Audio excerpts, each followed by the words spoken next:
高雄国立科学工艺博物馆收集真侪声音、印刷、影视等等的收藏品。最近推出环保科技特展，展览100多件的文物，带大家了解这个超过1世纪的环保科技是安怎发展的。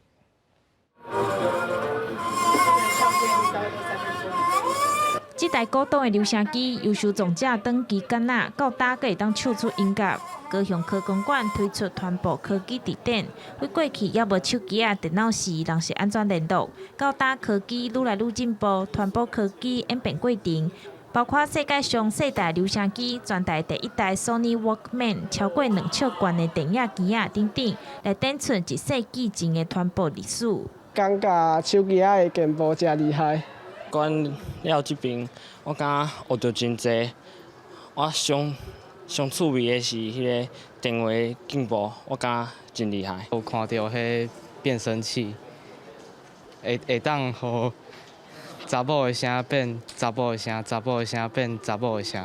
各位学生囡仔得到古早装饰品，对镜头比动作翕相纪念，还有即马流行的翕相机、拍卡墙等等，学生囡仔拢算甲真趣味，嘛拍破过去大家对博物馆旧搁无聊印象。只要你会当甲恁朋友会当直接翕完相了后，随时就甲即个相片印刷出来。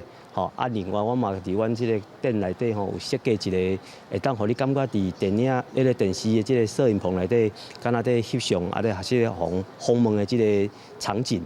高雄科工馆收集环保科技物件有500多件，是国内难得伫声音、印刷、影视、电视4大类拢有典藏的博物馆。即摆展出100多件物品，为文字、声音到影像，超过1世纪的环保科技文物历史，等待民众来研究。